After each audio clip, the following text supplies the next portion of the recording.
On March 22, 1945, General Patton's Third Army charged through the Rhine, making a beeline for the heart of Germany. They swept northeast, breaking through the Soviet zone, eyes set on Gotha. But fate had other plans, diverting them unexpectedly to Merkers. A few weeks later, the 358th Infantry Regiment's 3rd Battalion seized the village, unknowingly stumbling upon a revelation. Whispers circulated about hidden Reichsbank gold in the Kaiseroda potassium mine. On April 5th, rumors from displaced Germans reached the intelligence units. The race was on as troops ventured into the mine's depths. Behind a closed vault lay what was possibly the most splendid treasure ever amassed. The war was coming to an end, but the dark truth about the riches hidden in the deep mine were just coming out into the light. With Allied bombings rattling Berlin, a pivotal decision was made to safeguard the wealth of the German Reichsbank. Facing the imminent threat, a clandestine operation unfolded to transfer vast portions of gold and currency reserves to the Kaiseroda potassium mine in Merkers. On February 11th, the convoy of railcars transported a staggering billion Reichsmarks, gold reserves, and a significant cache of foreign currency to the depths of Merkers, finding refuge in a specially designated vault known as Room Number 8. Simultaneously, in an intricate web of movements, currency and personnel were dispatched to the Reichsbank branch in Erfurt. The SS Office for Economy and Administration, notorious for overseeing concentration camps, added to the surreal drama by channeling seized loot, gold jewelry, securities, foreign currency, from the camps to the Reichsbank for safekeeping. In March 1945, under the watchful eye of Albert Thoms, head of the Reichsbank's precious metals department, the SS loot arrived at Merkers. Gold and silver bars, along with a trove of treasures stashed in suitcases and trunks, found sanctuary in Room Number 8. The Reichsminister for Education, foreseeing the storm, ordered the evacuation of artistic treasures to mines in March. Dr. Paul Ortvan Raab was entrusted with overseeing the relocation of 1/4 of the major holdings of 14 principal Prussian state museums to Merkers. As the Third Army closed in on Merkers, desperate attempts were made to move the reserves, including artworks, back to Berlin. Hindered by the relentless American advance and logistical chaos caused by the Easter holidays, the efforts proved futile. By April 2nd, the focus shifted to Reichsmarks, and on April 4th, a group of bank officials rushed to Merkers to retrieve the currency. With the imminent arrival of American forces, chaos ensued. German officials, assisted by Polish workers, attempted a hasty retreat with the currency, but the advancing Americans interrupted their efforts. Fearing capture, some officials fled, setting documents ablaze, while others desperately tried to reverse the flow of currency back into the mine. In early 1945, Lieutenant General George Patton's Third Army breached the Rhine and advanced into the heart of Germany. On April 4th, the 3rd Battalion of the 358th Infantry Regiment, 90th Infantry Division, claimed Merkers, setting the stage for an extraordinary discovery. Whispers circulating among displaced persons hinted at the relocation of the German Reichsbank gold to the Kaiseroda potassium mine in Merkers. However, it was not until April 5th that credible information emerged, when some French people with first-hand knowledge disclosed the mine's hidden treasures to the G2 intelligence section. Swift action ensued, with Lieutenant Colonel William A. Russell verifying the claims and deploying military units to secure the mine's entrances. Major General Herbert L. Ernest, grasping the gravity of the revelation, ordered reinforcements from the 357th Infantry Regiment. However, caution prevailed, as General Manton S. Eddy, in contact with Patton, advised against confirming the gold's capture until definitive verification. Unraveling the historical tapestry, the strategic dispersion of the Reichsbank's assets, in response to Allied bombings menacing Berlin, comes to light.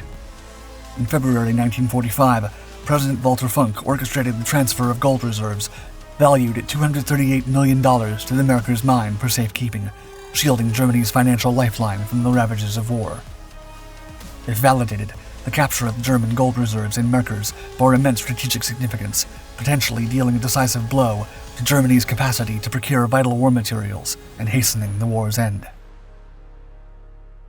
On April 7, 1945, military personnel interrogated civilians to unveil the hidden storage of Reich property in the Merkers mine. Simultaneously, new entrances were discovered in Leimbach, Ransbach, and Springen, swiftly guarded by station forces, including tanks from the 1st Battalion of the 357th Infantry Regiment. By 10 a.m. on April 8th, a diverse group, including Russell, Signal Corps photographers, Robb, and German mining officials, descended 2,100 feet into the Merkers mine. They found 550 bags of Reichsmarks in the main haulageway. Progressing further, they encountered the main vault, sealed by a 3-foot-thick brick wall and an imposing steel door. Attempts to open it failed, but confirmation came that gold lay behind it. General Eddy was notified, and Patton ordered the vault door to be blown. At 5 p.m., most of the 357th Infantry Regiment moved out, but the 1st Battalion continued guarding the mine entrances. On April 8th, a group, including General Eddy and Russell, entered the mine. Engineers used dynamite to breach the vault, revealing room number 8, which was filled with a staggering treasure trove. 8,198 bars of gold bullion, assorted gold items, various currencies, silver bars, and more. The enormity of this discovery prompted General Eddy to countermand the withdrawal order, directing the 357 to secure the mine. As the treasure review continued, artworks were found in other tunnels, drawing museums, fine arts, and archives officers. News of the gold discovery reached Patton, who urgently contacted General Bradley, seeking intervention from Supreme Headquarters of the Allied Expeditionary Force, recognizing the political implications of the find becoming public knowledge. As Deputy Chief of the Financial Branch, G5 Division of Supreme Headquarters Allied Expeditionary Force, or SHAEF, Colonel Bernard Bernstein's journey commenced with a headline in the New York Herald Tribune. His concern about the authenticity of reports led to a pivotal exchange with Colonel Barrett of the Third Army, and subsequently with Brigadier General McSherry at the Advance Headquarters in Reims. In short order, General Eisenhower entrusted Bernstein with the reins of command. Navigating communication challenges with personnel on the ground, Bernstein faced initial uncertainty about the treasure's contents. Coordinating with Barrett and on-site operatives, it was eventually confirmed that the mine harbored over 100 tons of gold, foreign currency, Reichsmarks, and priceless paintings. Eisenhower's directive tasked Bernstein with securing the treasure's transfer to a more fortified location. General Crawford's instructions outlined Bernstein's responsibilities and restricted access to the mine. Teamed with Lieutenant Colonel Carl L. Morris, Bernstein orchestrated the movement of the treasure, opting for the Reichsbank building in Frankfurt after a thorough inspection. Collaborating with local officers, they meticulously planned the takeover and relocation. Visits to potential storage sites culminated in the selection of the Reichsmark building. General McSherry requisitioned the Reichsmark building site. Engineers prepared it for secure storage, and Bernstein and Barrett finalized plans. On April 10th, Bernstein explored the Merkers mine, gathering information from officials. A subsequent meeting with Patton affirmed support for Eisenhower's responsibility. The saga extended, with MFAA officers Stout and Webb handling art treasures, while Morris ensured the secure transfer of this unprecedented wealth. On April 11, 1945, a pivotal chapter unfolded as Colonel Bernstein received a crucial directive. The message instructed him to ensure the readiness of a main entrance to the mine by 9 a.m. the next morning. General Patton was set to pay a visit. Bernstein diligently prepared the mine and its equipment, even arranging for German civilians to be available for questioning. As the clock struck the appointed hour, anticipation filled the air. However, Patton was still at his headquarters, engaged in cordial greetings with General Dwight D. Eisenhower and Omar Bradley. The trio eventually flew to Merkers, arriving at the mine around 10:30 a.m. Descending into the depths via elevator, Bernstein and Patton, displaying a hint of nervous humor, voiced concerns about the safety of the operation. Their destination was room number 8. Eisenhower, witnessing the spoils of war, was visibly moved by flattened gold and silver items stripped from European homes. Amid suitcases filled with jewelry acquired through dubious means, plans were devised to inventory and transport the treasures to Frankfurt. Bernstein disclosed that some of the items bore a sinister origin, having been plundered from concentration camp victims. The generals, including Brigadier General Otto P. Wayland, endorsed the decision to move the items. The tour unfolded to reveal not only art, but also plates used in printing Reichsmark currency and the currency itself. A German official claimed the currency was destined for the German army, but Bradley expressed, quote, "I doubt the German army will be meeting payrolls much longer." The inspection concluded with Bradley teasing Patton, quote, "If these were the old freebooting days when a soldier kept his loot, you'd be the richest man in the world." Following the tour, discussions among Bradley, Eisenhower, and Patton delved into the discovery of gold. Patton, initially inclined towards secrecy, faced questions from Bradley about the necessity of such measures. The conversation turned reflective as they pondered the fate of the gold, whether to distribute it among soldiers or reserve it for post-war weapon procurement. As the night unfolded, the gravity of the era intensified, with the untimely news of President Franklin D. Roosevelt's passing. Post-tour, Bernstein conducted interviews, unraveling the intricate web of German policy that led to the storage of files and treasures in mines and tunnels. In the midst of April, Morris orchestrated the transfer of a significant trove of art and treasures. Collaborating with military brass, including Colonel Perry, the transportation officer, and the deputy chief of engineers, Morris meticulously planned personnel deployment and security measures. Facing challenges inspecting art in the Ransbach mine due to a malfunctioning elevator, MFAA Officer Stout returned to Merkers, where he discovered loose artwork amidst crated items. Recognizing the urgency of proper packing, Stout diligently prepared the Ransbach art for the impending move. On April 12th, a Frankfurt team descended to assist. Tasks were assigned, including overseeing money container markings, analyzing testimonies for additional deposits, and inspecting the mine's depths. Simultaneously, 4 teams commenced the inventory of the mine's contents. The actual move unfolded on April 15th, as 32 trucks, forming Task Force Whitney, departed Merkers for Frankfurt, under Colonel Walker's vigilant eye.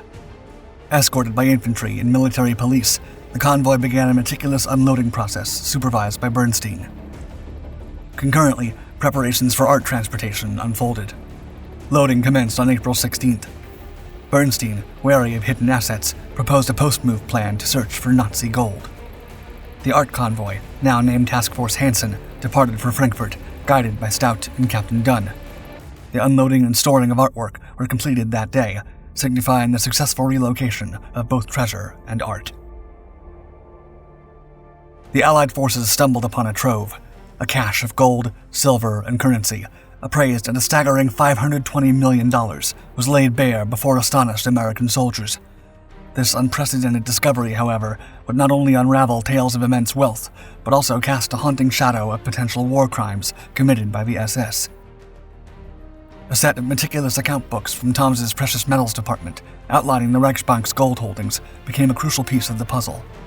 Bernstein, recognizing the gravity of the situation, urgently communicated the need for a sweeping reconnaissance to locate hidden German assets scattered across mines and secret enclaves. Undeterred by challenges and a lack of support, Bernstein spearheaded a daring mission covering 1,900 miles, meticulously checking Reichsbanks throughout American-occupied Germany. The meager initial recovery of $3 million worth of Reichsbank gold was soon eclipsed by subsequent efforts in May and June, yielding an additional $11 million. Remarkably, by the mission's end, a staggering 98.6% of the $255.96 million in gold listed on the Precious Metals Department's closing balances had been recovered. In mid-August, experts from the U.S. Treasury Department and the Bank of England meticulously evaluated the captured treasure, gold, gold coins, silver bars, and platinum, ultimately appraising it at a monumental $262.2 million. As the summer of 1945 unfolded, Allied currencies were repatriated, and the arduous process of returning artworks to their rightful owners commenced. The gold unearthed at Merkers took on a special significance. Entrusted to the Tripartite Commission for the Restitution of Monetary Gold, it was destined for redistribution among countries whose central bank gold had been pilfered by the Nazis. However, the machinations of the Cold War delayed the full restitution until 1996. Determining the value of SS loot found at Merkers proved to be a moral quandary. Non-monetary gold, extracted from victims of Nazi persecution, found its way to the International Restitution Organization.